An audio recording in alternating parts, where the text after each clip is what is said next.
Who's in there? Hey, Jameson. All right. Let us get started. Let me get the music down. Good morning, good morning, good morning, everybody. Where's music? Where's the music? Show me the music. There it is. All right. Hey, good morning. My name's Sean Murphy. I'll be your co-pilot today.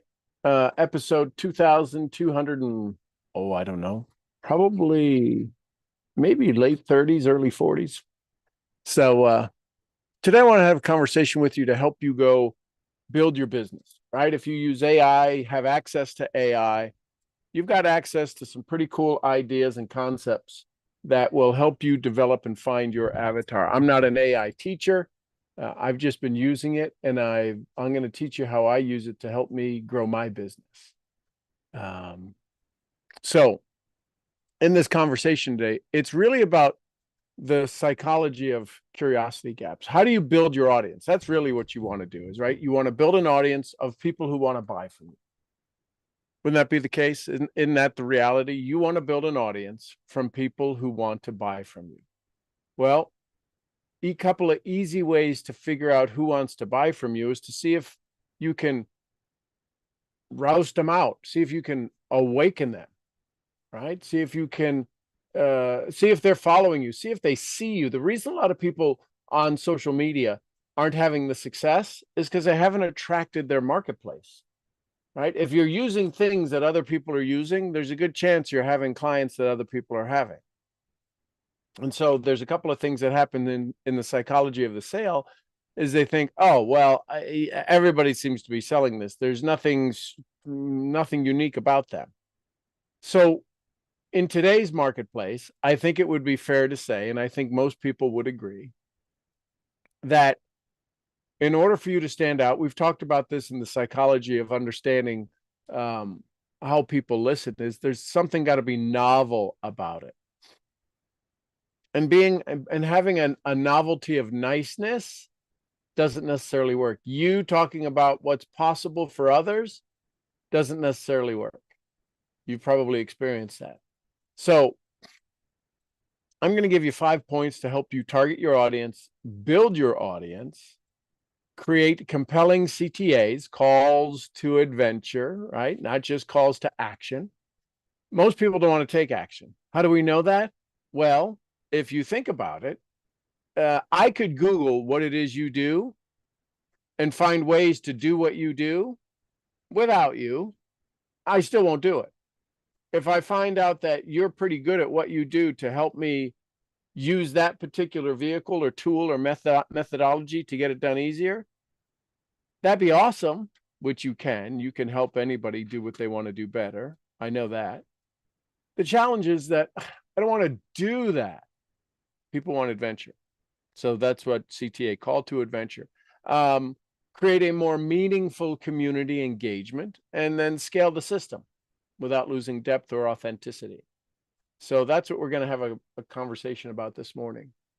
Okay, so the key is right, your DMP. What is it that you do? We're going to use something called curiosity gaps, right? What is it that you do? What is it that somebody will raise their hand and go, hey, excuse me, tell me more. I want some more of that, right? It's the magic wand using the curiosity gaps, right? To activate and attract your ideal audience, right? What's the psychology of a curiosity gap? Why it works on the brain? Well, we'll unpack the science of it. We'll understand the information.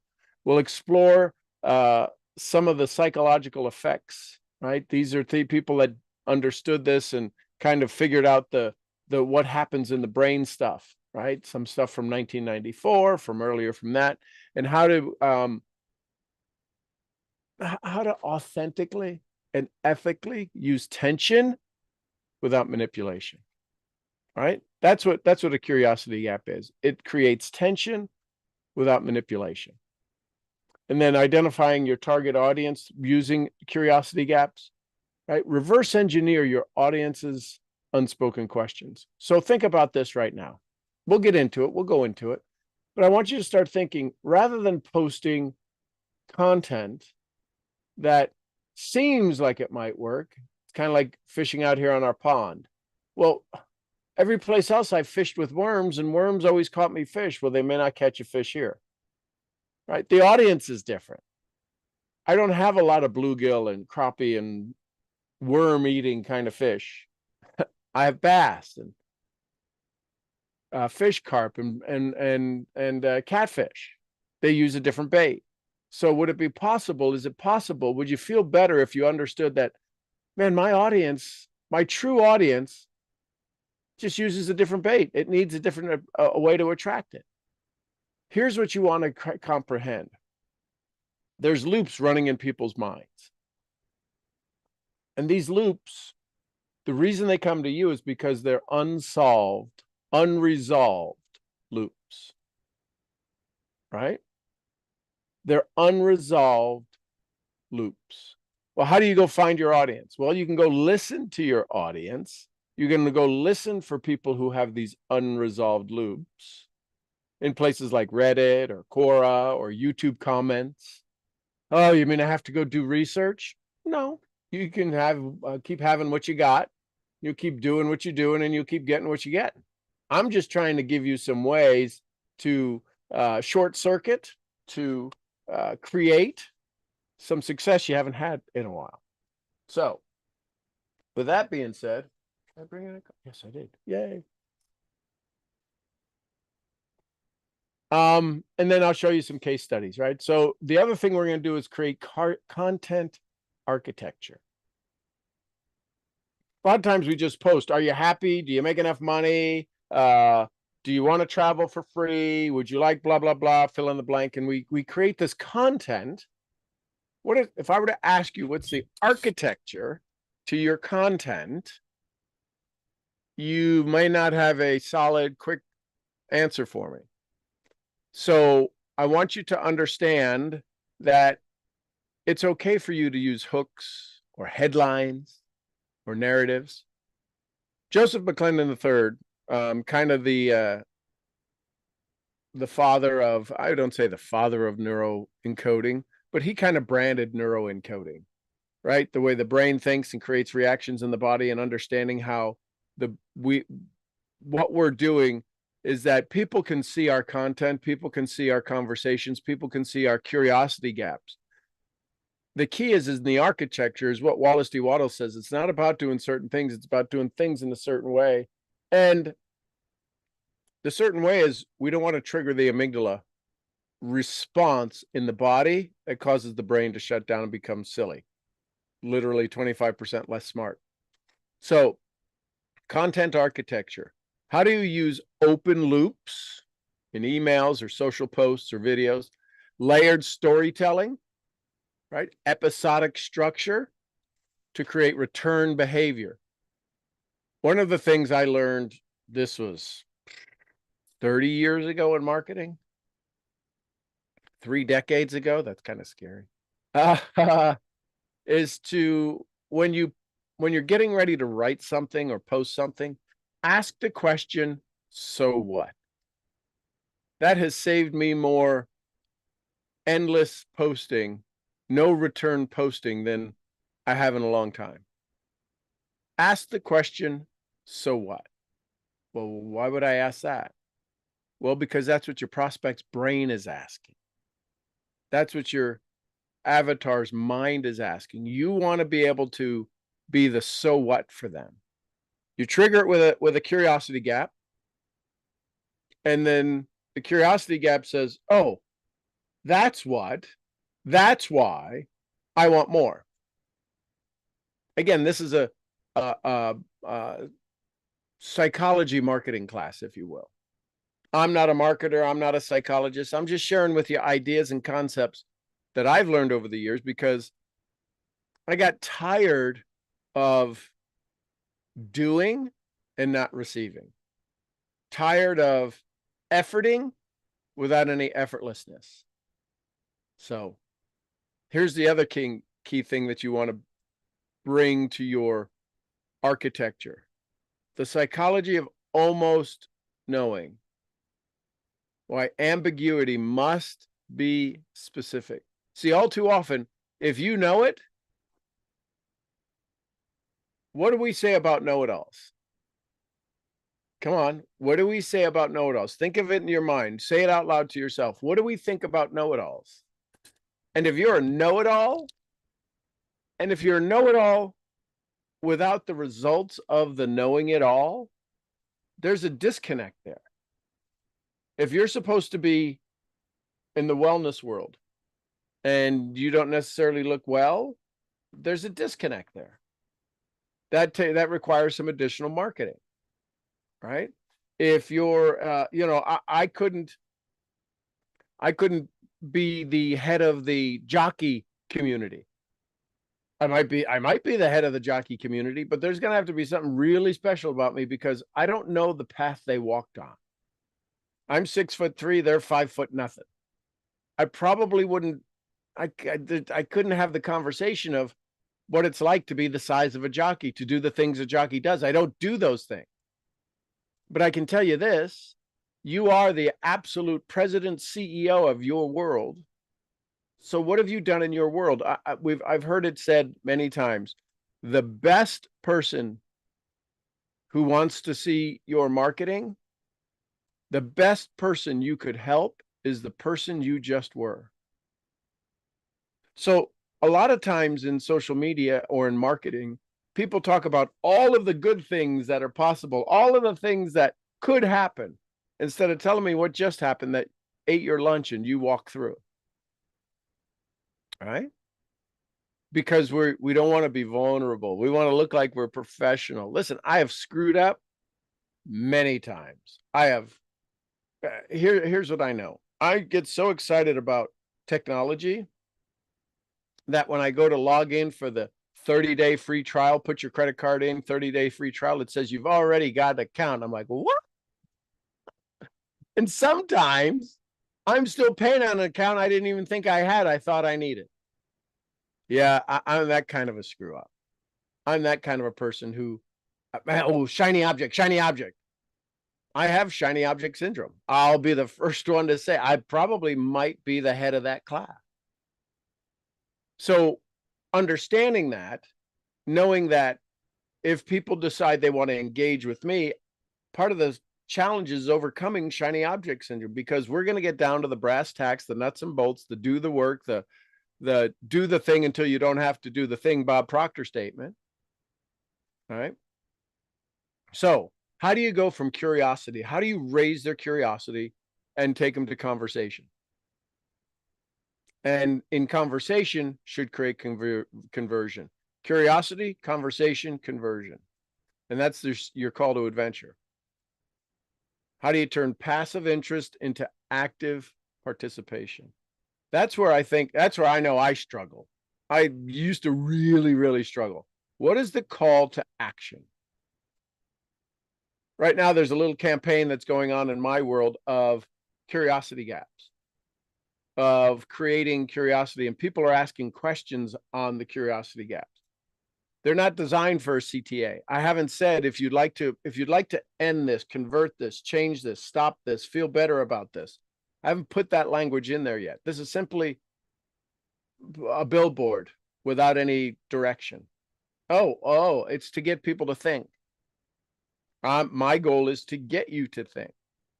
So there's this little campaign that's going on called Curiosity Gaps that are thinking curiosity gaps. Right? Part of the challenge is that we want people to go on the hero's journey, and they're shocked and surprised and frustrated when they realize, oh my God, you got me to go on the hero's journey. So you are literally looking to convert somebody to take their hero's journey. If they're going to do something they've never done, have to buy something they've never bought, and sell something they've never sold, that's a hero's journey. They're the only ones that can go on it. You can't take them kicking and screaming on their hero's journey. So this is the power of curiosity gaps, right? And then building and scaling your magnetic community. What is a magnetic community? Exactly what it sounds like. It's people who start building and bringing audience and eyeballs to you, right? Why would somebody want to bring somebody to a community? We use it all the time, the example in network marketing. You ever find a movie you like or a product you like? You ever told anybody about it?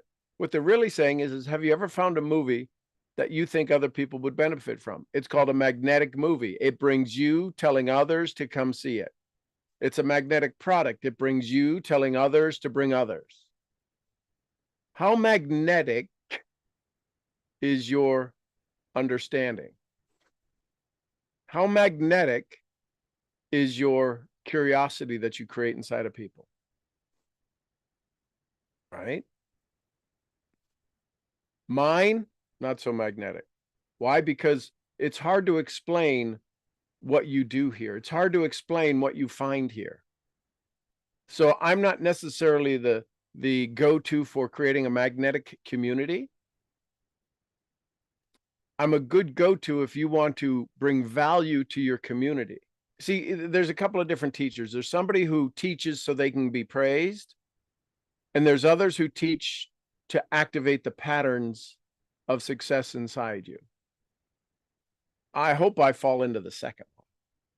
I'm not here for you to praise, for you to go bring people and go, look at right, the guru mentality. That I tried that. That doesn't work. I don't look good in orange robes or white robes and a headdress. So, what is the psychology of building this curiosity gap? Why it works? So here's the neuroscience, right? Gruber, Gelman, and Rangath in 2014 understood that at the core of curiosity gaps lies anticipation. Anticipation. That's what a curiosity creates. Right? Research shows that curiosity activates the brain's reward system. Oh, I wonder what that is. Oh, I got the answer. So, particularly in the prefrontal cortex. So that's the psychology of it. This is, well, I tried that. It doesn't work. It does work. Science has proven that it works. This isn't a, well, you should try this kind of thing. When we almost, listen carefully, when we almost know something, yet not quite, dopamine spikes. And why does everybody scroll? Dopamine, right? We call it the trigger, the hook, the headline. So a curiosity gap isn't just a headline to read. It's designed to give somebody enough information to almost know something. So what is it that you do that people, if they knew it all, would go, oh, okay. But if they knew just enough, where they almost knew it all, right? Now, that belief, that curiosity gap needs to be one that's designed to help them overcome their loop that they're engaged in, right? This financial loop, this health loop, this social loop, this community loop, this brain loop. There's a loop that they keep repeating that they can't get out of, that you might know the answer to. See, because what happens when we know it? What happens when we're told the solution and it's not what we want to do? We're like, I tried that. I don't want to do that. I don't want to work. There's got to be an easier way. Curiosity gaps take out that whole conversation. Joseph McClendon says, you want somebody to look at your information, your content, to listen to you and say, I want some of that. They don't know what that is, but they want some of that. What is the that? Right? Curiosity is not a response to knowledge, rather a perceived gap in knowledge. You're not getting paid to train. And if you are training, how's that working for you? I can promise you, if you're training via a three-dimensional idea in a two-dimensional world, meaning you're training concepts and philosophies in a three-dimensional world, meaning the readers, the listeners, the audience's world, through a two-dimensional platform, they're not getting the whole of you. They're getting 20 degrees of your 360 degrees of opportunity or possibility. So curiosity is not a response to knowledge, rather a perceived gap in knowledge. And what you do and why they come to you is the anticipation of resolving that gap triggers arousal and focus. Now, this is critical. This is important for audience building. You don't need to be the answer. You need to be the gateway to the next step. This is why when people get started in network marketing, typically I have 20 plus years experience in it, so I can speak with a little bit of authority to it. The reason we have the phrase ignorance on fire, knowledge on ice, ignorance on fire is you don't know. You're just the next step. You're the doorway. You're not the library. Too many people take this doorway that they help people walk through and say, let's go through it together, to I'm everything on the other side of the door. I am not. I used to think I was everything on the other side of the door. I learned that when I become the gateway to, wow, how's that working for you? What else would you like? Tell me more about that. What would change if this changed? Right? So understand that, and you are fully aware of this.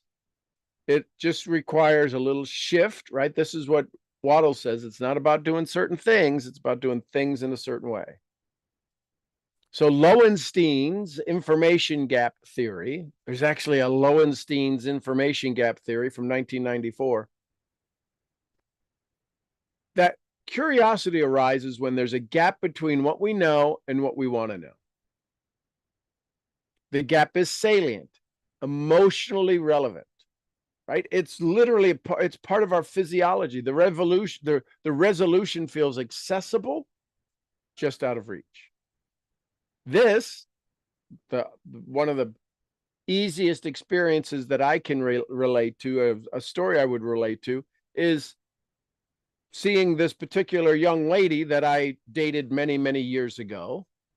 And when I first saw her, the curiosity gap was, oh my gosh, she's way out of my league, but boy, wouldn't it be fun to spend time with her, to have an intellectual conversation, to have that kind of absolute beauty hanging around me. We later did connect and spent 3 years together. But I thought, man, it was just out of reach. It was just out of reach. Speaking on stages, just out of reach. Man, I can't, oh, if I could, and I used to think about it all the time. And then my first job I ever had, first employment, first where I received a paycheck from a company that wasn't my own family, right? Was vice president of sales of a $200 million network marketing company that was publicly traded. And I was vice president for North America and Europe. That was my first job. Why? Not because I wanted to be vice president, it's because I wanted to speak on stages. I spoke on 30 plus stages, 30 plus countries. I spoke on stages, paid to speak on stages in 30 plus countries. It was out of reach. So I kept, well, how do I get it in reach? How do I get it in reach? How do I grab for it? How do I reach for it? And then it came from the most unexpected way. In short, the brain doesn't like open loops. The reason that we keep performing, we keep doing the same thing over and over and over, is because the brain doesn't like open loops. It doesn't like to have to think about things, to have to do things differently, to where we have to learn. The brain doesn't like learning. It likes defending. So the brain doesn't like open loops. So how are you marketed against? How are you taught to deal with this? Is creating a knowledge vacuum. What most coaches don't realize about mental toughness, right? Well, what coaches don't realize this? I want to learn this, right? So you offer a knowledge vacuum. What's the knowledge vacuum that exists around your travel, around your wellness product, around your wellness treatments? What's the challenge that most people aren't doing that you do? What is your USP, your unique sales position? If you understand your USP, then create a knowledge vacuum around that. Most travel companies wish they could do this. Do what? Do what? Most wellness practitioners fail miserably at doing this. I'm part of, what are they causing me to fail at? You get it? It's the same content that you want to promote. You're not speaking bad of others. Just here's what I know for a fact, a 100% undeniable, non-negotiable fact. Nobody does what you do.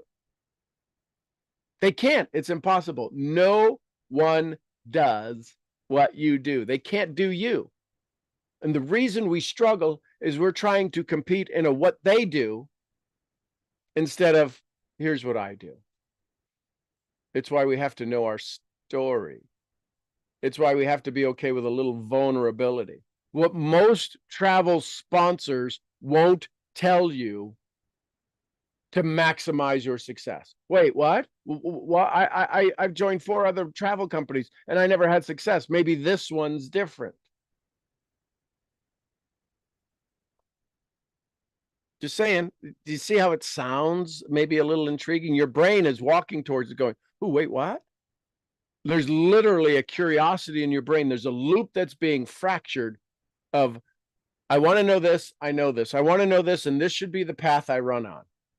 This is where novelty is coming in. Curiosity gaps create novelty in the mind, right? Offering teased specificity. The 2-sentence affirmation that reframes Navy SEAL, the 2-sentence affirmation reframe Navy SEALs use that 95% of entrepreneurs haven't heard. Wait, what? This is very specific. What's the 2-sentence affirmation reframe Navy SEALs use that 95% of entrepreneurs haven't heard? You know, I'm teaching you a marketing class right now. I'm teaching you curiosity gaps. And yet there's a part of your brain undeniably that says, does that really exist? Is there's something like that? And there is. The point is you see how in the middle of the training, your brain cannot distinguish from learning the lesson, learning the methodology, the modality from the absolute trigger of this open loop that exists. Isn't it cool? So withholding immediate resolution, but hinting at high payoff, right? These are a couple of ways marketers, writers, and educators use curiosity gaps to create some interest in you. And I don't know how to pronounce this guy's name.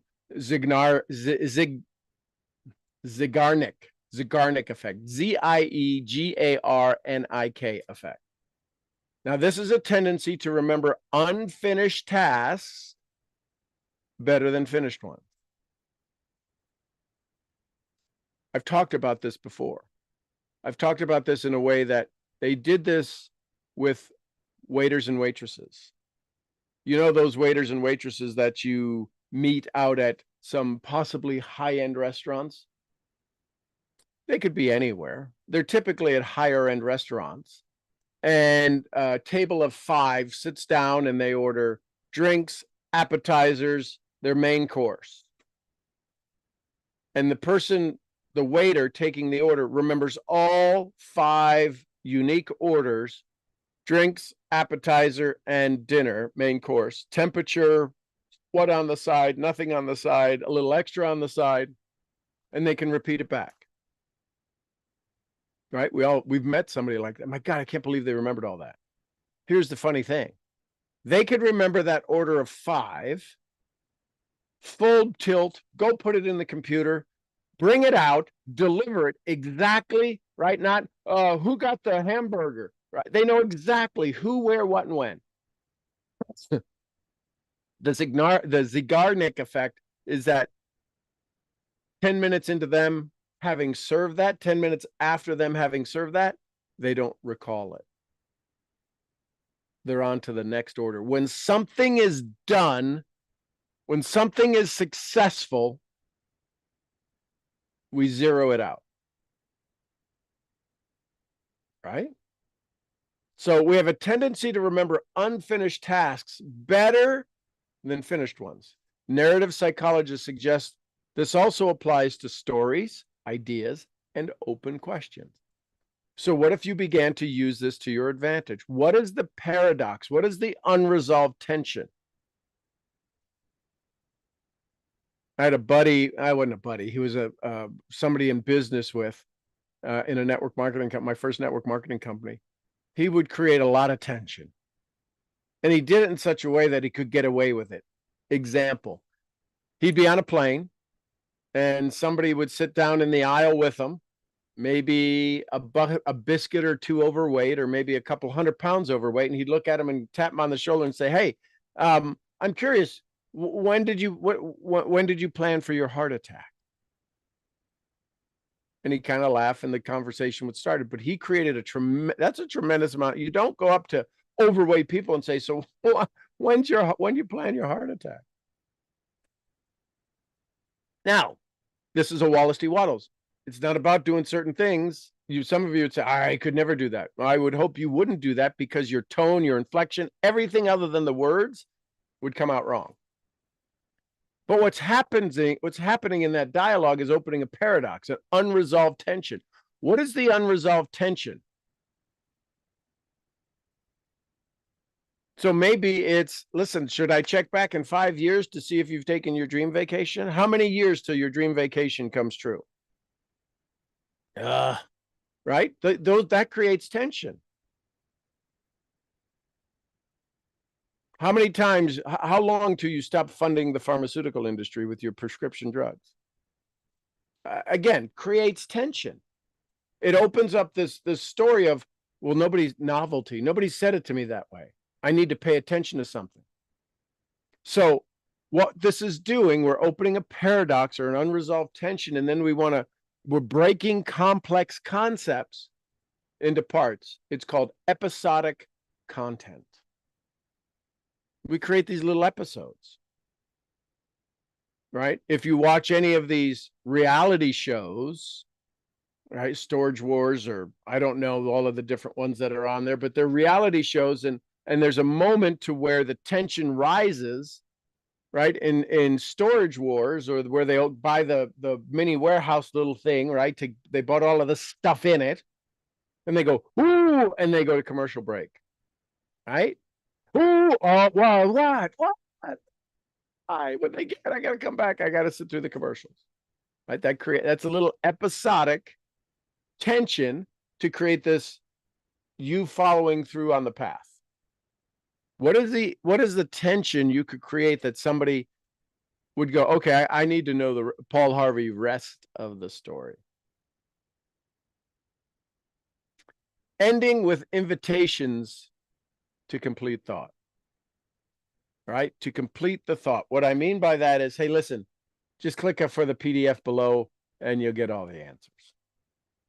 But here's what's more important than consistency, right? That's the invitation. Here's what's more important than imagine if you were talking about most people struggle because they lack consistency. They lack how to develop the consistency muscle. They deal with some old personal stories that say, if I'm consistent, I have to be broke and poor and effort. But listen, here's what's more important than consistency. Click here.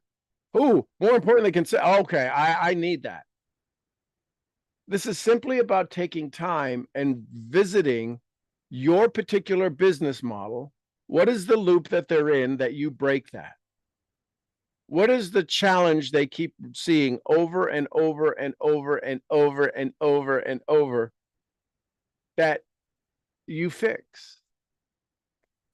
Right? And we're talking about ethical curiosity. Ethical curiosity should be used as an invitation, not manipulation. Here's the fine line. There's a fine line between them. Click here to learn how I made $50,000 in one day. Versus the psychology shift that helped me make more in one day than I used to in a month, and how to explore if it applies to you. They just feel different, don't they? So We know when we're being manipulated. We know it. And yet, because we're looking for the silver bullet, we sometimes let ourselves get manipulated. So your community, especially the one focused on self-development, craves meaningful tension, not bait.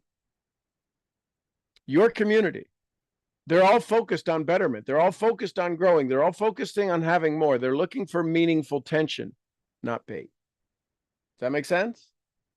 So that's the power of understanding curiosity gaps. You now have access to that via your AI, even the no fee version. I don't call it free because it's consuming you. It's taking up your time. It's a no fee. You're not paying for it, but you're paying for it with your time. So here's some examples of curiosity gaps or headlines. How to create better habits. We all hear these. The truth about affirmations. Get more done with the system.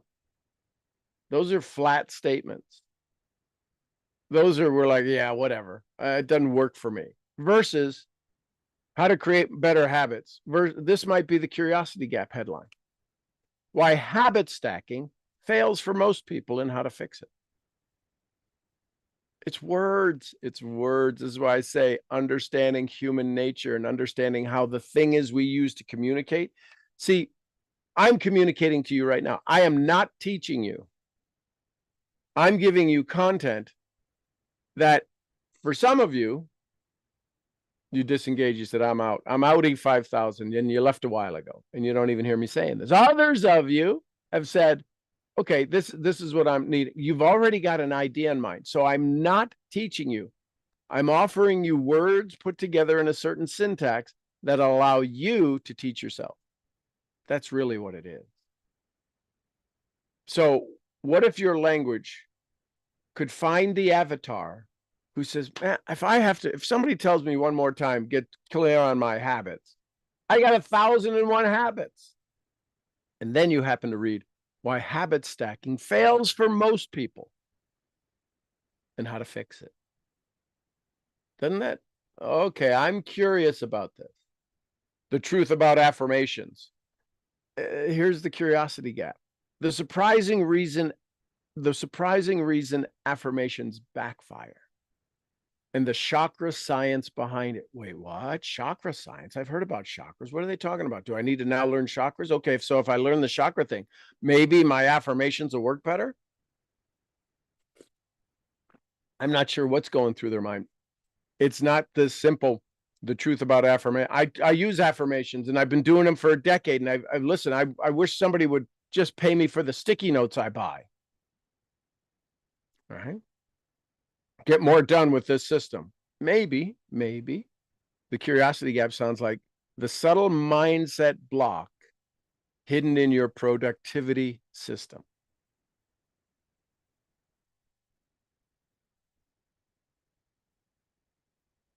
So mind, this is me speaking about my conversations. The reason maybe you're watching this replay is that my audience is invested in deprogramming. There's an audience out there that wants to constantly be programmed and wants to be in personal development. They want to go through it. They haven't developed enough on top of a shaky subject or substructure that they say, listen, developing doesn't work. I got to undo what's been done to me. That's my audience. That's my avatar, because I've worked for decades thinking I was going to help people who wanted to develop undeveloped. And it was a conflict of interest. No, I want to learn more. I want to do more. I want to have more. Awesome. When all that falls short of giving you the result you want, just knock on my door.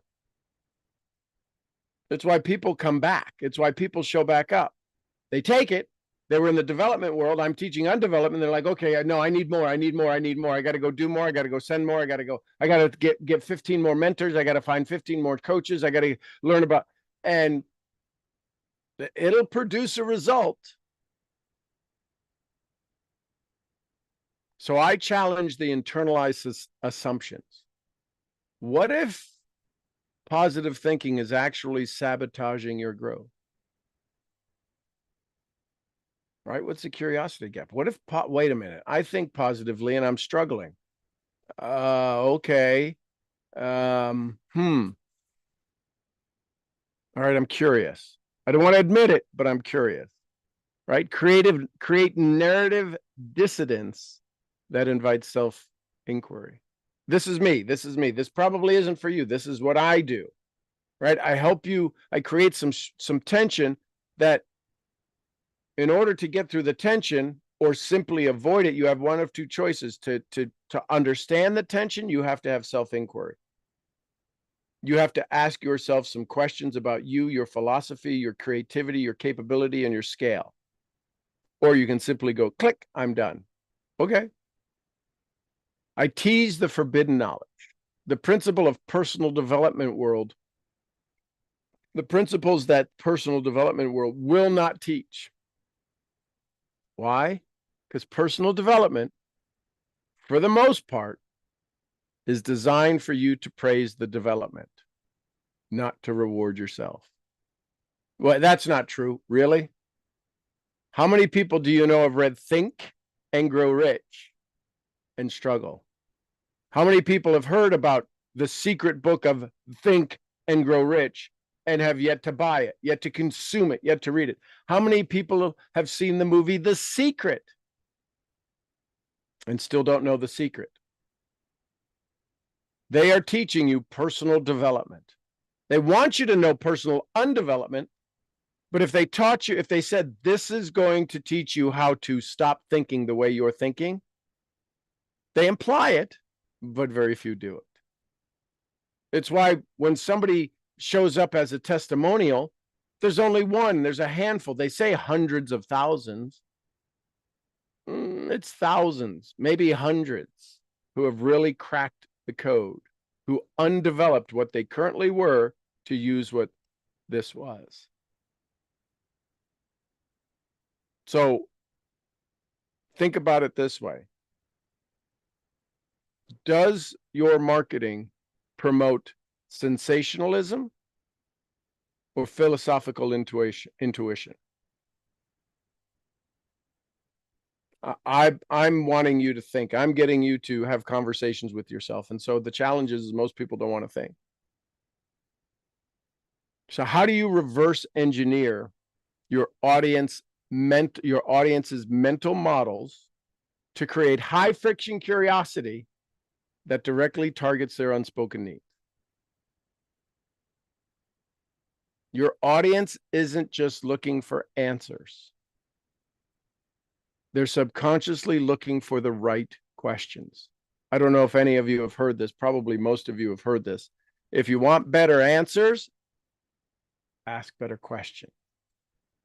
Your audience is looking to be triggered, to be challenged, to be asked a question that they can't get the answer to, that nobody has ever asked them the question. If you can create a question, friction, high quality friction, by asking a question, and a real simple question is, in dialogue, when the conversation needs to continue, it has a space and a place for it to need to go on. That'd be like a live one-on-one conversation. Here's a high friction question. How's that working for you? That's a high friction question. When you know and I know, it ain't working so well for you.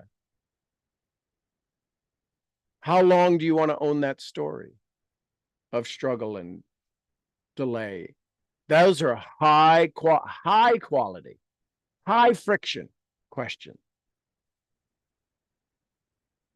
Right? We're going to explore this, how to strategically identify your target audience's ideal engineering. What is their ideal engineering around curiosity? Some people are curious about certain things and other people aren't, right? So when we talk about your avatar, when we talk about your niche, we want to talk about how do we strategically identify and target your ideal audience by engineering and creating curiosity gaps that speak directly to their inner tension, They're cognitive dissidence or suppressed questions, the ones they haven't found language for yet. What do you want? I don't know how to explain it. That's the thing they haven't found a question for. They haven't found the words for that question. I don't know what I want. You haven't found the words to create the question. What I really want is, how do you ask a question that keeps you from saying, I don't know? It's the words of the question that make you not know, not that you don't know. You know this. If you've been around me for any time at all, oh man, I don't know. I get it. You don't know, the one talking to me right now. But if you did know, what might you say? Well, I might, and then you come up with this brilliant answer. I know you don't know, but if you did, and I use but strategically, engineered in that particular sentence, because but negates what happens previously. But if you did know, because I'm taking away the fact that you don't know. Isn't it cool to kind of see behind the curtains? So step one, define the psycho-emotional tension of your niche. Most audience building fails, not because the messaging is wrong, because it's resolving the wrong internal dialogue. What is the task, not just your target niche? Your task is to target the shared psychological conflict that they're experiencing. So, surface level, frustration loop, and psychological pain point. That's the 3-layer niche. So, what they say they want. What they say they want. This is surface level. Example, I want to stop procrastinating. Let me go back to the screen here for just a second. Just drop a 1 if this is good, because I've been reading my notes. I just want to see, is this bringing value? Okay. I got a couple of 1s for a few people. All right, awesome. Cool. All right, so I'll continue.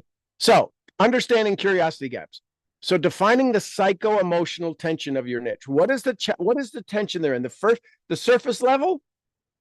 What they say they want? I want to stop procrastinating.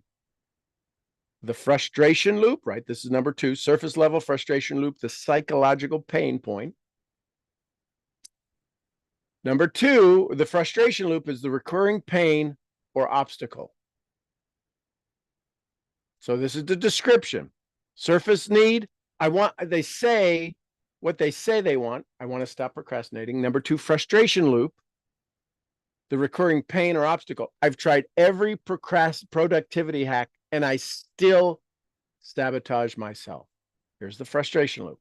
I do everything and I still have pain. I still have failure. That's a frustration loop they go in. And the brain likes closure. Remember, the brain doesn't like an open loop.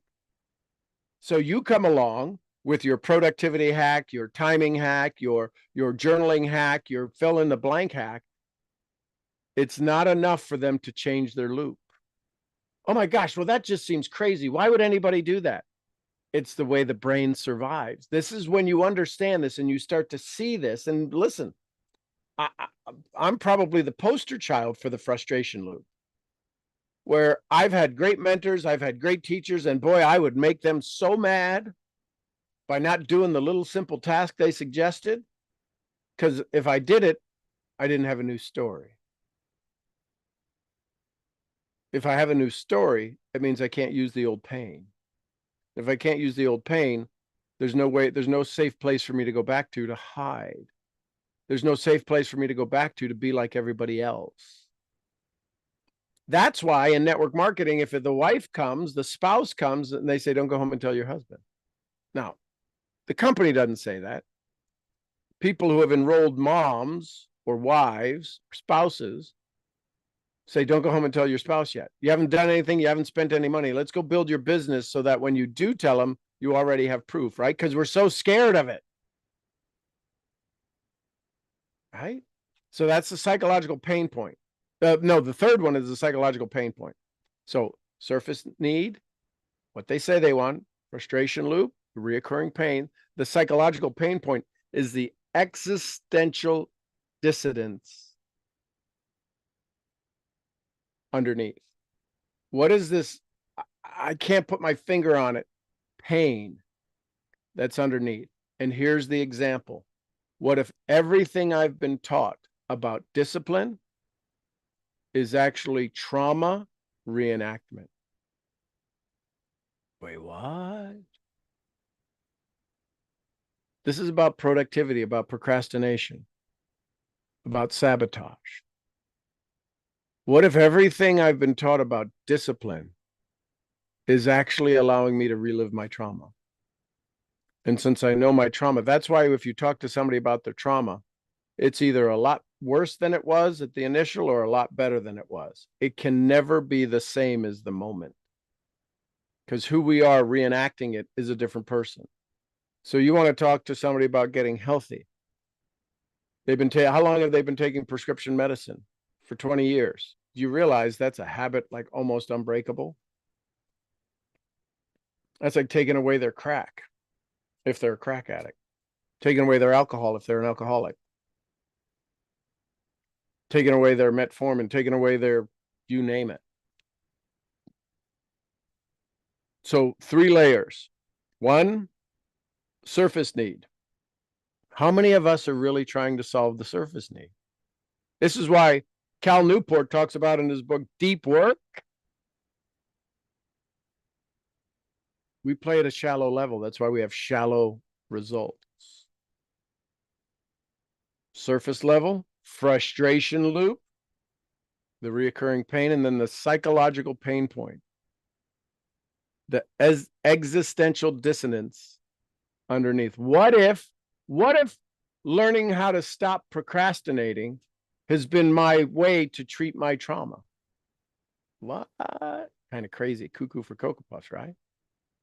This is the reality, though. This is what science tells us when you understand, you get behind the curtain of surface marketing and understand what it's actually doing to somebody.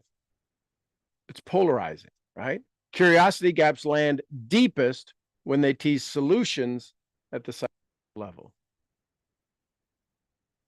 This is why the DIY method of you going to build your business might be struggling.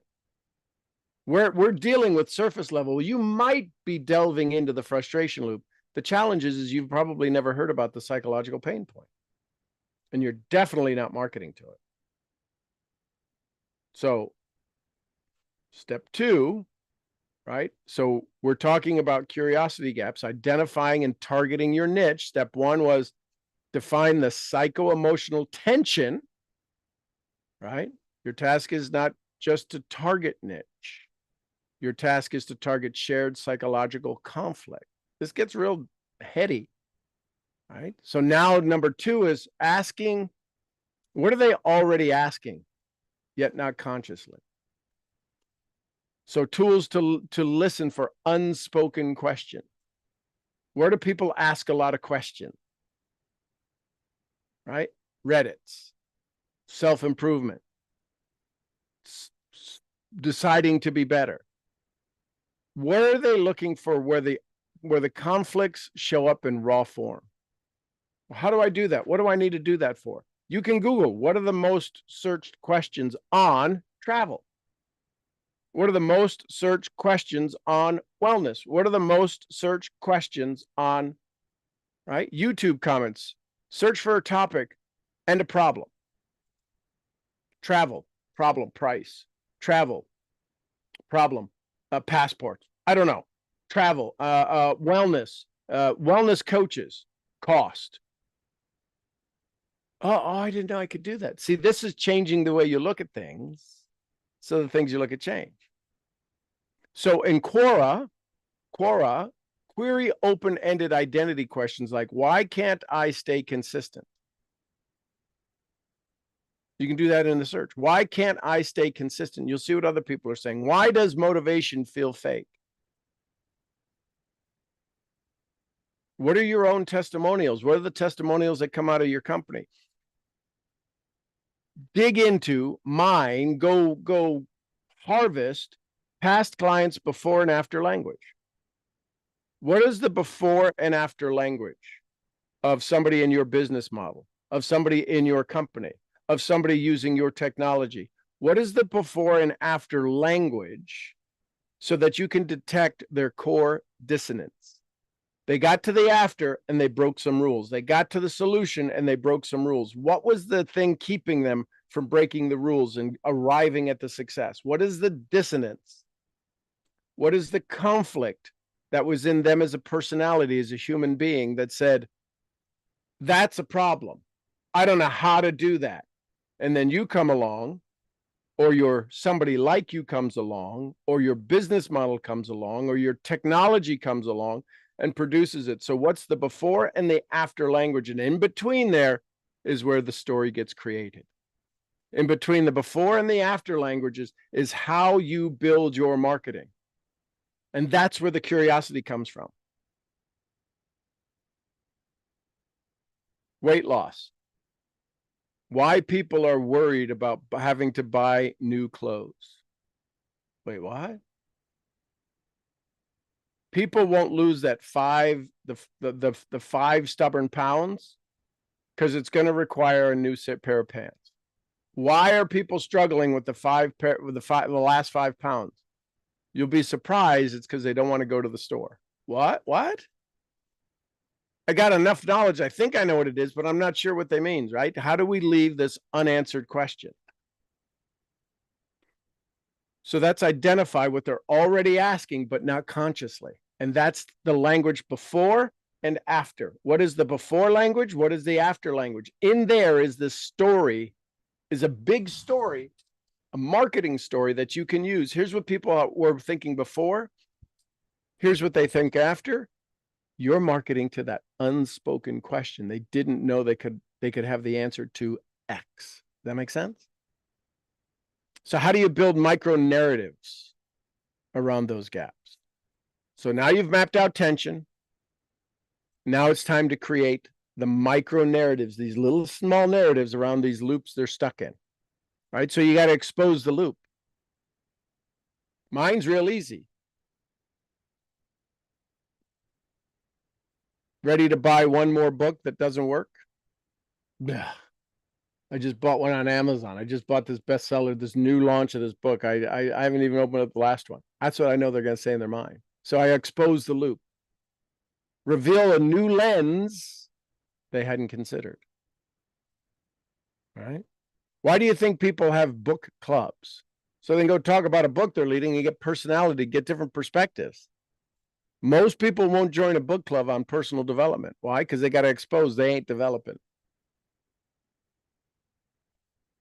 So once you've mapped the tension, your goal is to craft a micro narrative, expose the loop they're stuck in, reveal the new lens they hadn't considered, and withhold just enough to activate pursuit behavior. See, I personally am getting better. I was the best at deactivating the pursuit behavior. Because I figured if I gave you the information, you'd go put it into use.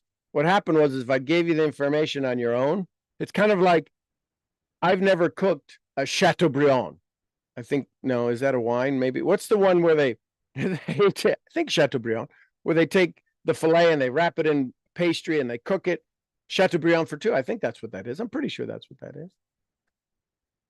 You could give me the tenderloin, you could give me the dough wrap, you could give me the ingredients to make the dough. It would look like a chat something. I don't have the skills. You could give me all of the content. Yet if you said, for $100, I'm going to teach you how to make the most powerful anniversary day dinner that will last, that memory will last for a lifetime. Now you got me. Okay, I'm ready for this. I want the story. I don't want the facts. So withhold just enough to activate pursuit behavior. Many of us feel we have to give them all we got. Give them all they got. Why? Well, I want to be fair to them. See, what you're listening here Listen carefully. I'm gonna give you the Paul Harvey rest of the story. This presentation, if you've made it this far, an hour in, I'm gonna tell you the secret. I'm telling you what to do, when to do it, and why to do it. You know what you're not hearing? How. That you're gonna pay me for. You want to teach these three things: what to do, when to do it, why to do it, and they pay you for how. Now, there's people on my inner circle, they're learning this. They're having access to this. They didn't know it was in this format or this conversation. This is the person who wants strategy. Just tell me what to do. Here's what you do. This is exactly what you do. If you did all of these things, you wouldn't recognize your business in 90 days. Absolutely guaranteed. The challenge is you don't want to learn how to do it. Right? So that was step 3. Step 1, layer the niche, right? Surface need, frustration loop, psychological pain point. Step 2, identify what they're already asking, but not consciously, right? Where do we find this? We find it in comment sections, in Reddit, in Quora. In Quora, you can go do an open conversations. The big thing is, what is the testimonial language? What is the client's language before, and what is their language after? And in there, look at where the dissonance was, the thing they had to overcome. Who were they before, and what have they turned into now? Okay, step 3, build micro narratives. Expose the loop they're in, reveal the new lens they hadn't considered, withhold just enough to activate the pursuit model. This is where curiosity meets compassion. You're not baiting them, you're waking them up to themselves. So, strategic curiosity gaps by level. Let's say your niche is conscious entrepreneurs burned out by hustle culture. Here are some examples of curiosity messaging at the layer, right? Surface need. Most productivity hacks don't fail because of execution. They fail because of who created them. Frustration loop.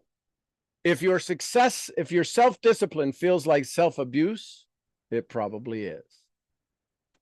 Psychological pain. What if everything you're doing to succeed is actually rooted in survival trauma? Now, probably most of you are saying, oh my God, that's me.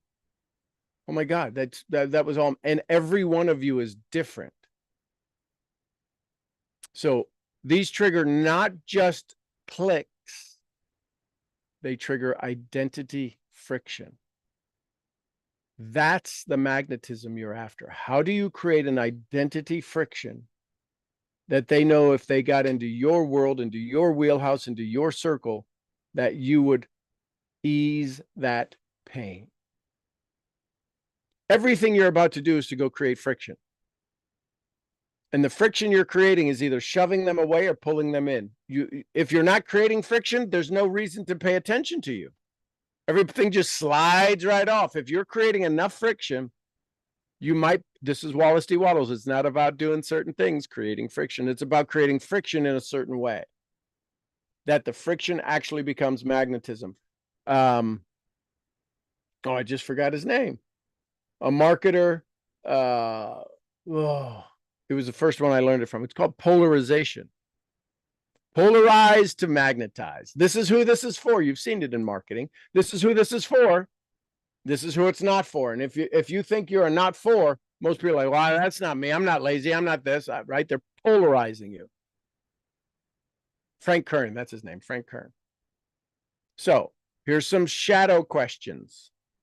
An advanced tactic, the shadowed question. Every niche has a shadowed question they're scared to ask. This is called sacred tension. The unresolved spiritual riddle at the heart of their journey. Yeah, it took us 70 minutes to get here. I could have given you this first. It might not have made sense. So here's an example. What if I build my entire identity around fixing something that was never broken?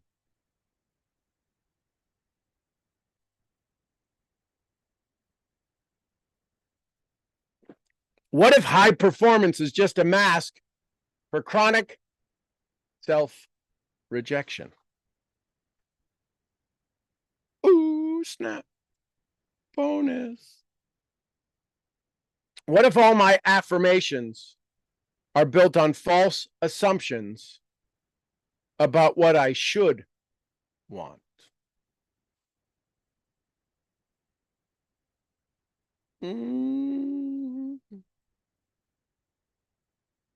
These are questions you could tease, you could put into your content gently, respectfully, and you'll cultivate high trust, curiosity. See, there's sometimes where we put things out. I don't know about you. I would have to imagine this has happened to you, where you have put things out and people have said, "Oh, I want to know more," and you gave them more and they didn't do anything with it, or they didn't. They went and used it, and you're like, "Wait a minute, that people who copy quotes without giving accolades to whoever quoted it. Wait a minute, you just were on a morning call and you heard that and you just used that. Yeah, this is mine though. That's all right. That's good. Doesn't feel good, but it's all right. So what if I built my entire identity around fixing something that was never broken? What if high performance is just a mask for chronic self-rejection?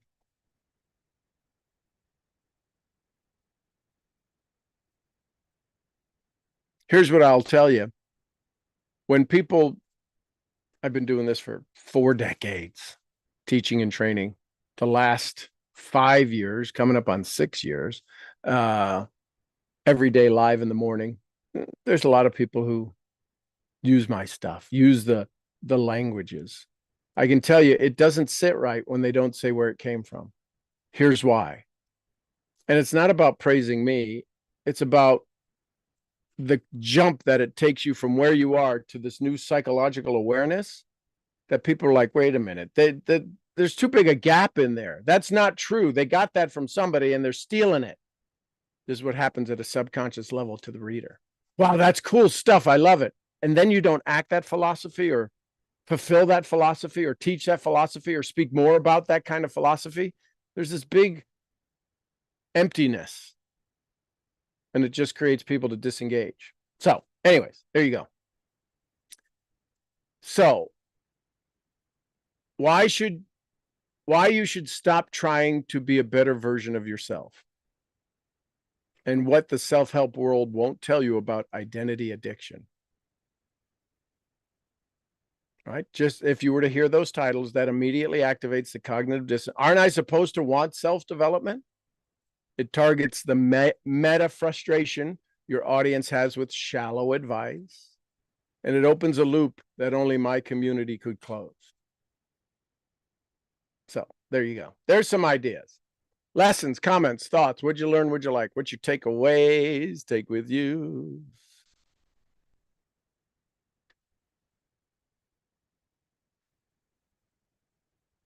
Hey, AJ. Hey man, the Freaky Friday is on.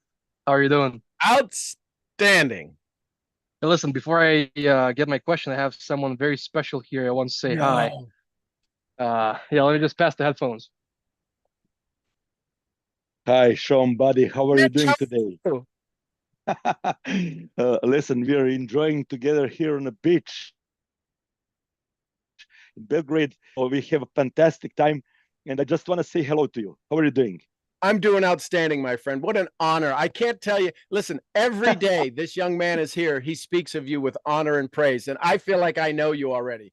And so to see you here, to have you converse with me, we're like old friends because we have this little guy who's doing big things. So I love it. Thank you, thank you, thank you. What an honor to speak with you. Thank you for so much for those kind words. But I want you to know that, listen, this guy already overgrown me, and he's on a big way. Listen. I learned so much from him, and that's thing to you, because you really it happened. It's very rare opportunity that you can learn from somebody who is younger. Everybody have a prejudice that it's much more important that you're like older, you have more experience. But in this case, with this guy, it's interaction that it's unimaginable. I never have this kind of experience. And I was a coach for national team, and I was working with the younger guys, and I learned how to listen. And this time I listened to him, and he gave me some tips and advices that I never heard before, and vice versa.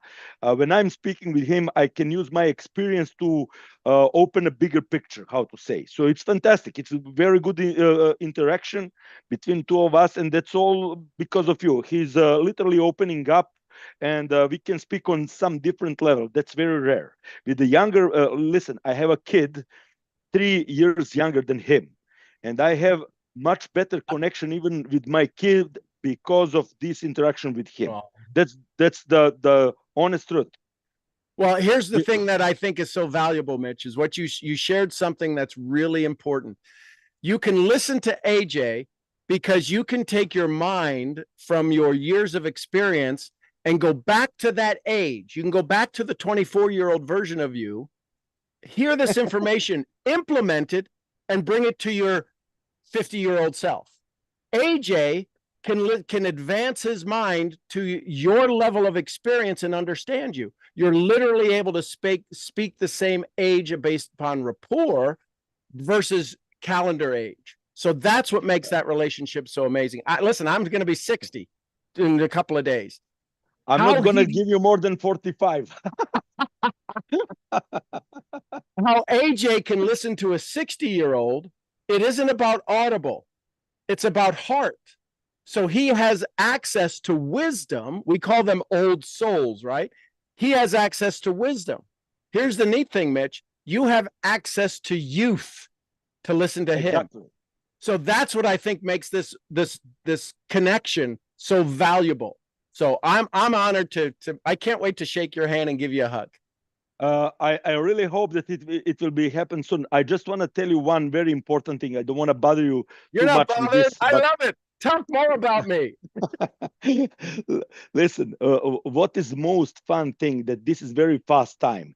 The gap between generation is really hard to understand sometime, and it really, my woman, my wife. Used to tell me like you need to watch your act like you are 50 years of age, and you need to act like a grown man. And I'm telling her, this is first time that I have 50 years of age. I don't know how to act.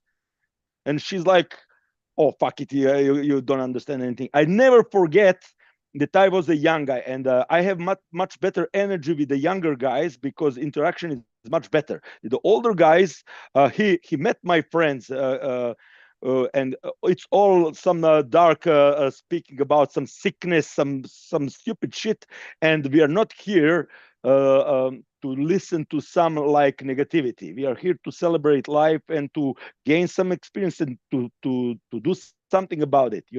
So it's much better when you have this kind of experience with some guys that you can have a push forward, not backward. I want to be pushed forward. And one of the key, everybody is telling me like you have a good energy. This is because I am literally a friend with the guys with a really great energy. They walk the walk, talk the talk, and that's something that's most important for me. And this is why I'm not feeling my age like some average 50 years old guy.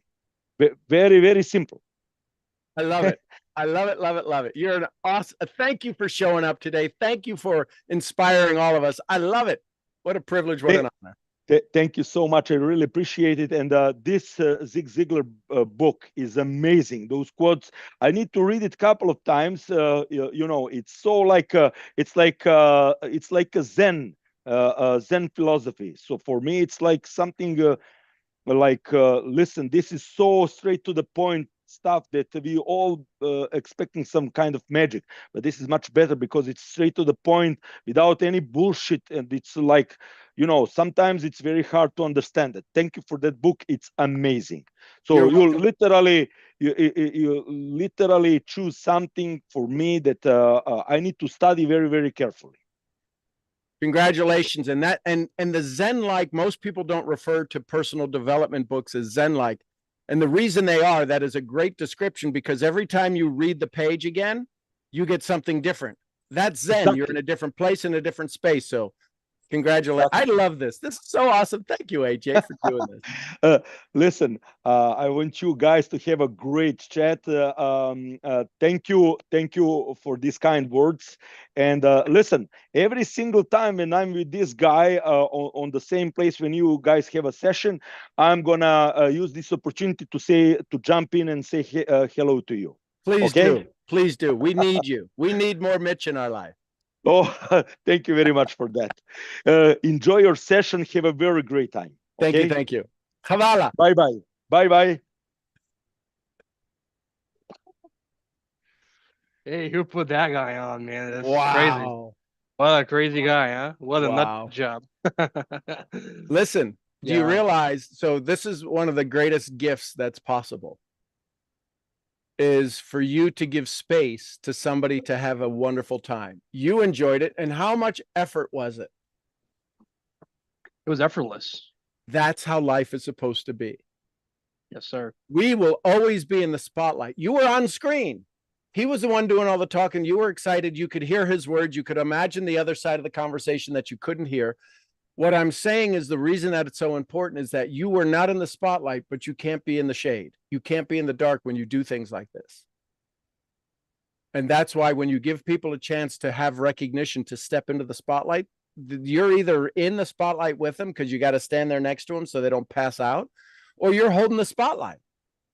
This is the definition of mentor. Help people do things they didn't know they could do. It wasn't on his morning chart to say, "Ooh, I want to talk to Sean again today."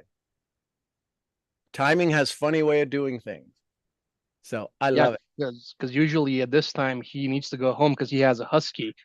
Actually, oh, she's here. I don't know if you can see her. Aw. That's Ellie. And so by this Put the time camera back on her. it's- Put the camera back on her. When I talk, it comes to my screen. Let me just see. Oh, here he is. That's Ellie right here. Look at that. You're so cute. That's Mitch's dog. And then because she's a husky, and we got like 75, 80, 85 degrees. Even last week we had a heat wave, like Right. 90 degrees. By this time, he usually needs to take her home because that's probably going to be too much for her, right? And today he actually chose to stay. I didn't tell him I was going to put him on. It was just like in the moment kind of thing. And on the other note, I just want to say that listen, I know you got to do meditations, so on and so forth, but I would trade a year's worth of meditation calls, for the opportunity to hear you give I know you don't prefer a lecture, but to hear you give information and knowledge about business and sales and marketing. I just love that input from you so much because you have a funny way of seeing things, especially in sales and business. And I just want to say thank you very much for the input today. I'm gonna be rewatching this recording, especially because it's gonna go on YouTube, and I'm gonna have Mitch on your page forever and ever, and that's gonna mean a lot to me as well. So I love it. thank you again for today. You're welcome, welcome, welcome. And yeah, as soon as we're done, this already went live to YouTube, so it'll be there momentarily. Thank you. Thank you, thank you, thank you. Who else? Thoughts, comments, questions, takeaways? I thought this was going to be a 20-minute call, and you know me, I get into something and I start digging around in it. Hey, good morning, my Hey, friend. good morning, Mr. Bob Kane, horse turn. So I've got some puppies too. I'll have to show mine. Where are they? Come on, camera. All right, I'll just do it that way. There's one, there's two. Coda, get over here. And there's number 3. Anyway, thank you for today. Thank you for every day. And I am pleased that I have had, I guess I've always had the opportunity, but I have taken more opportunities to connect you with folks that my gut tells me needs you. And there is a young guy who I know who is just blowing up his business. It's not network marketing. He does marketing. He does website design. They bought a sign company, all kinds of stuff, and it's just blowing up. And he's got a great heart. And my gut told me that I need to connect him to you. So I'm going to share the YouTube link with him, and then I will offer, with your blessing, to connect him with you. I just he needs to talk to you. Awesome. Let's So, do it. awesome. Very, very good. But thank you, my friend. Hey, if I don't get a chance to talk to you before, have a wonderful, blessed Father's Day, my friend. Oh yeah. Thank you. Thank you. Thank you. All right. God bless. God bless. Love you tons. Hey, Selka, let's go to California. Good morning, Sean. Good morning. How are you? Outstanding. Well, I have to totally 100% agree with AJ. This was probably the best class you given all year. Because I'm not saying your other ones aren't I know. I amazing, hear you. I but hear you. this is the kind of thing, the kind of information I need exactly for my business, because I sit there and I'm thinking, I've started the other group as well. What am I supposed to put in there? How can I get people to engage? That is always in my head. How can I get people to engage? And what the information you gave today is just over the top amazing. So I would have never thought of, anyway. So yes, you would definitely need to do more of that. You're smiling, I like it. Your invitation to do again, it is a departure, right? They were both elevated, all of the content I hope is valuable. This was more valuable, which is where I woke up probably in a sweat at 2:00 this morning saying, what do we need more of? And so this is strategy based, which I don't necessarily enjoy strategy, because I know if we don't do it, doesn't get us there, but we need to start somewhere. So thank you for the feedback from you and AJ. And okay, so now we'll do marketing morning sessions, and I'll try to keep them shorter because there's probably another hour to this whole content as well, but I will do marketing business modeling questions so that we can start off with asking a question. So ask a question about business, and we'll go down that path and figure out how to create a solution for it, a strategy for it that's easy enough to do. So the new focus will be build your business, right? So thank you for, because I don't know how it's going to be received. I mean, I know it's good stuff, but it's a departure for me, and I'm glad that at least 2 out of 2 enjoyed it. And I saw some of the other comments that everybody else liked it as well. So thank you, thank you, thank you. Yeah, I think Heather enjoyed it as well.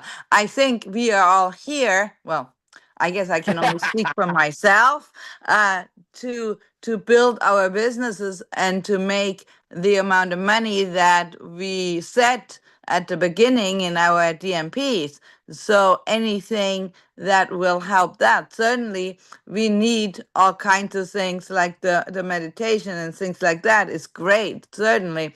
But it's not for me, and I can only certainly speak for me, it's not helping me in any way to level up my business.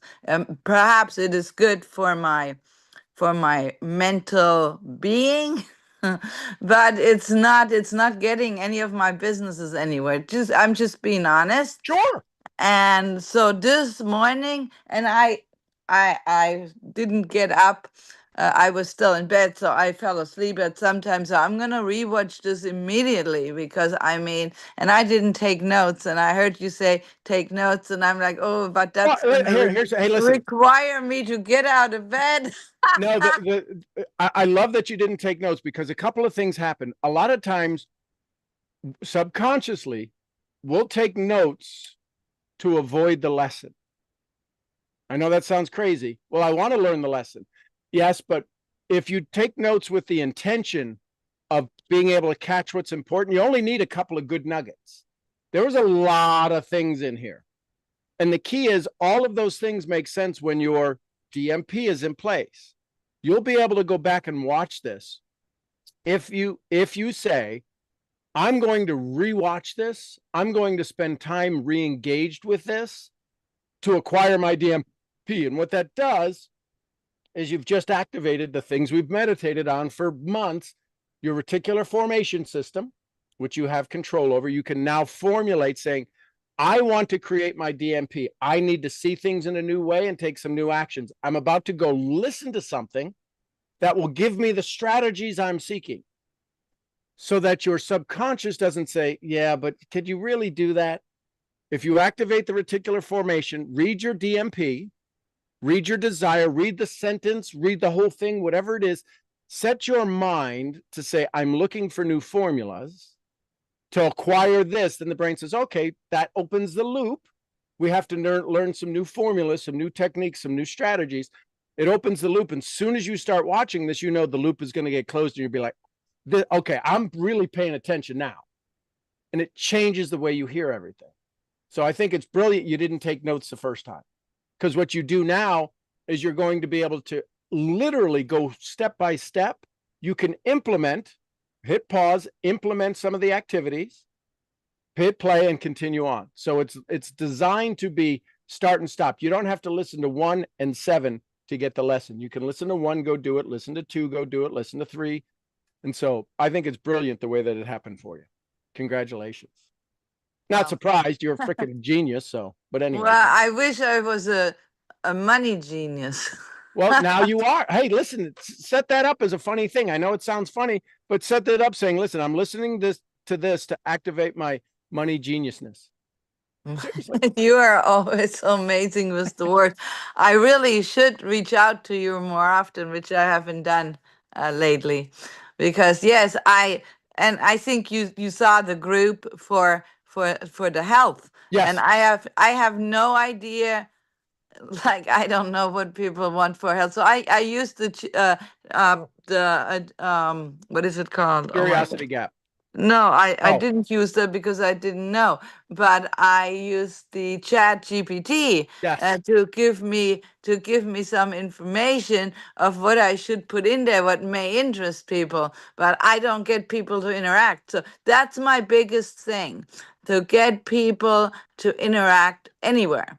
Besides might- saying, "Oh, I like the way you look," or some stupid like that, that doesn't really, make me any money unless I model or something. Right.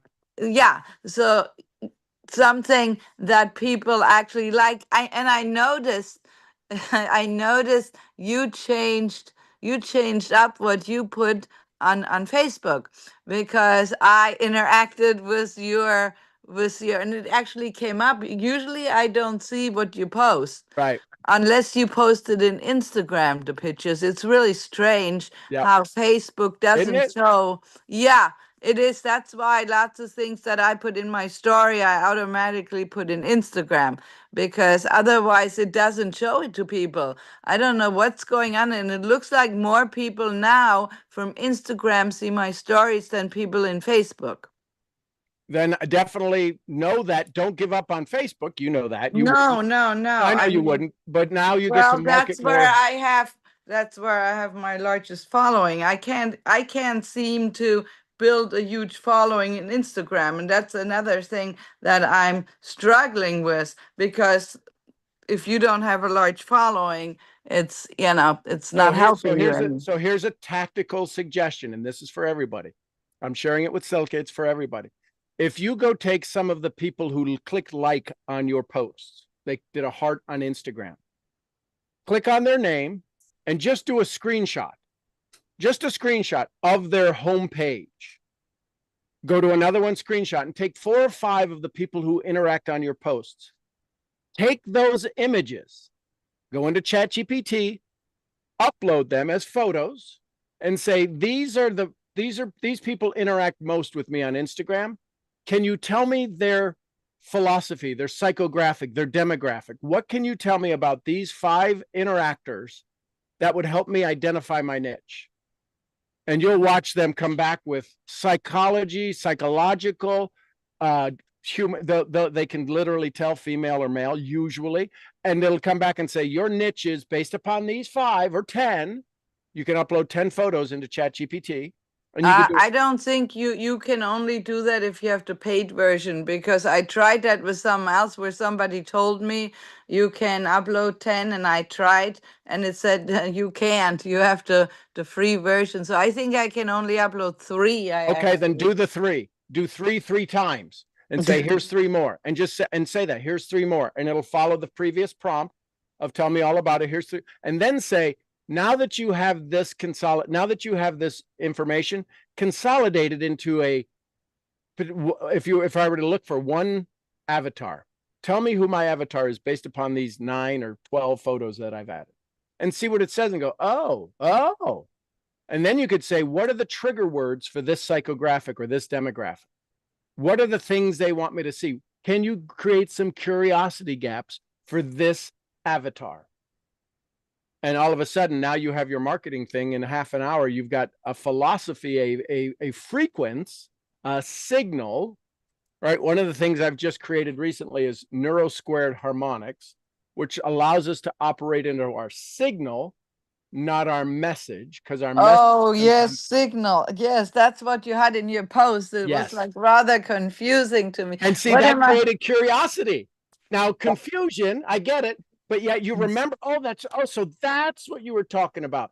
This is program that I'm delivering these in a way that somebody goes, oh, that's what he meant. Because there's like, I don't know what he means. Well, and I asked, and Yes. you answered, and I asked again. Yes. And that's awesome. That's engagement. Oh, you like that? Yes, I but love it. Because I'm you're already here.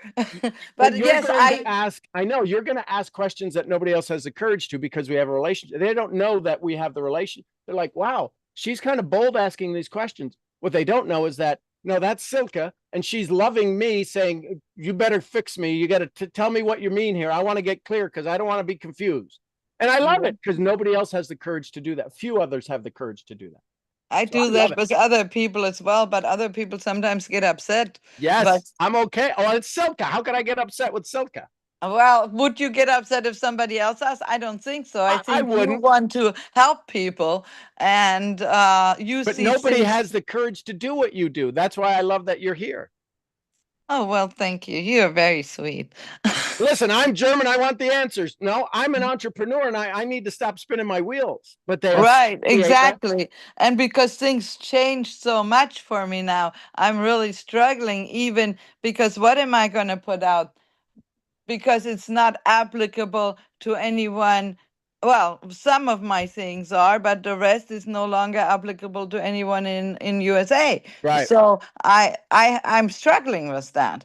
So maybe some questions you ask is, how do you're right. One of the things when we do, this is 20 years ago when companies would expand, we didn't have the internet, we didn't have all this stuff.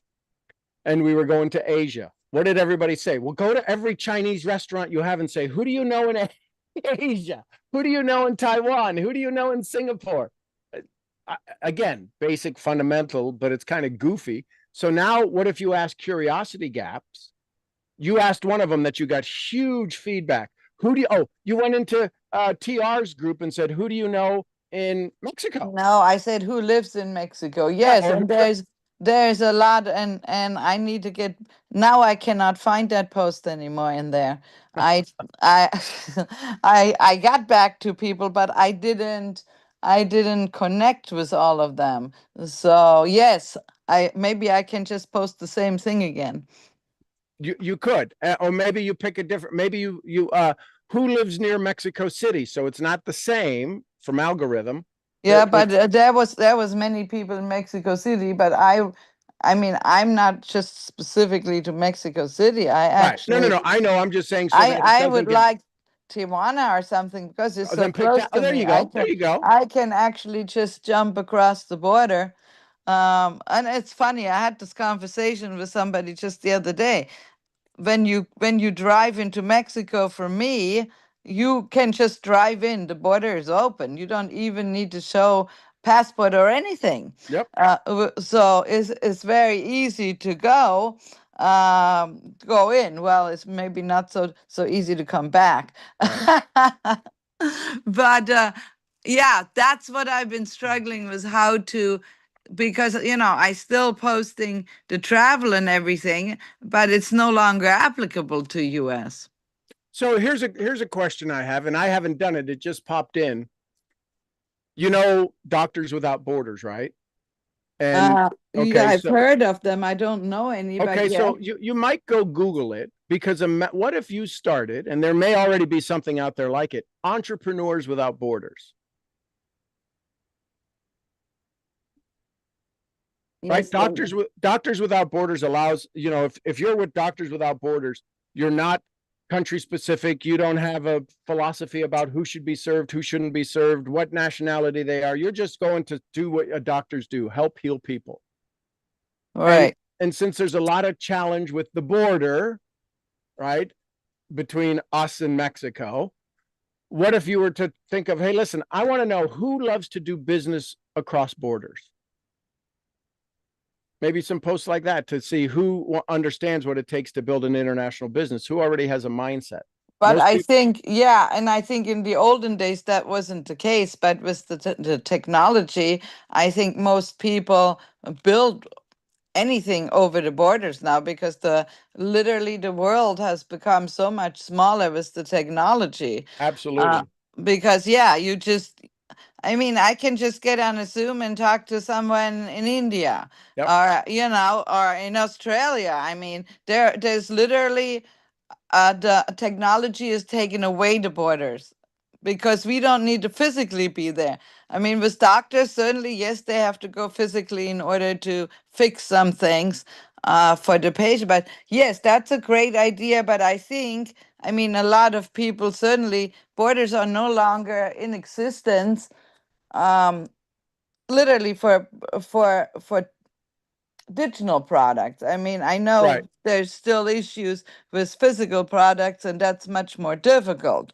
But with digital products, I think we no longer really have borders. That's how I see it. So, Do you agree with me or not? 100%, 100%. So where do the borders exist then? In somebody's own capability and capacity. Absolutely. Everybody has access to Zoom. They have access to free Zoom. They could get on it and they could talk to somebody in India. They're like, well, I don't know what to say in India. This is where the psychographic is more important than the demographic. People in India want more for their family, as same as people in Taiwan and people in Guanajuato, Mexico. They all want more for their family. They speak a different language, but the psychographic, the way they feel, think, and act, is they want to serve their family. But we think, well, I don't know what to say to Indians. I don't know what to say to Mexican. I don't know. I've never thought of that. I don't know what to say. That's not my problem. I My know problem. the people that you're I going don't to know go what try my to. problem is right now. Well, I the guess. challenge is nobody can do what you do. And there's a slight assumption that, well, it's not really that hard to talk to somebody from India, to build get on a Zoom and do, but for them, it is the biggest, they're publicly speaking, it is the biggest fear they have. So maybe part of your curiosity gap might be, what if you found a business that didn't require you to be uncomfortable? Wait, what? Where's that? I'll sign up for that all day long. And so That is really good. That might be a curiosity gap. And how do you say that in Spanish? ChatGPT could translate it. I love it. Thank you. Thank you. I appreciate you this morning very, very much. I always appreciate you very much. But this morning was just over the top. You outdid yourself. Awesome. Well, I'm just getting warmed up. I promise I'll bring more. So listen, may the best of your yesterdays be the worst of your tomorrow. So the good news is that we've just set a benchmark. And so this will probably be the worst one you've ever attended. I thought it was the best one. Well, it was, but it'll be compared to the other ones. I now know I have, okay, so this is the benchmark. I can go deeper. I can go more expansive. I can now take it to a better level. I know a direction to go. This was just throwing a dart on the wall. Let me go talk about curiosity gaps. Okay. And there's great feedback. So now, okay, so let me niche in on curiosity gaps and teach how to use your business model to easily and effortlessly create curiosity gaps. I love that. I love that. How quickly your brain is expanding. And is that your signals? Is that what you? Yeah, that's it's a design to help. But how do I help in your signal so you're not trying to duplicate me? You can activate you, and that's a slight signal differential. Because anybody can teach to give you strategies. The frustration I have is I teach you to get you into strategy, but it's not your signal, and therefore you won't do it. So if I can activate your signal into activating who your authentic version, that's when I get the most joy. Ah, that's interesting. That's very interesting. I love the way you look at things so differently. Well, thank you, thank you, thank you. You're welcome. I love you. Love you too. Anyone else? Last thoughts, comments, questions, takeaways, take with yous.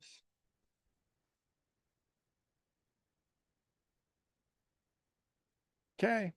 I love you tons. I don't plan on a call tomorrow. There may be a last minute kind of thing. So don't plan on it. If you've got a busy morning and want to go do something, go do it.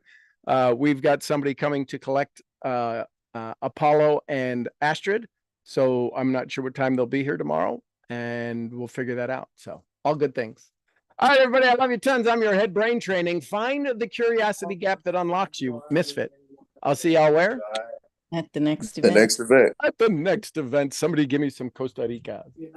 Pura Pura vida. Pura vida. We love you, Mark. And some Lydias. Peace be with us. Us all. Peace be with us all. And the queen of helping you create curiosity, Jessie Lee Ward.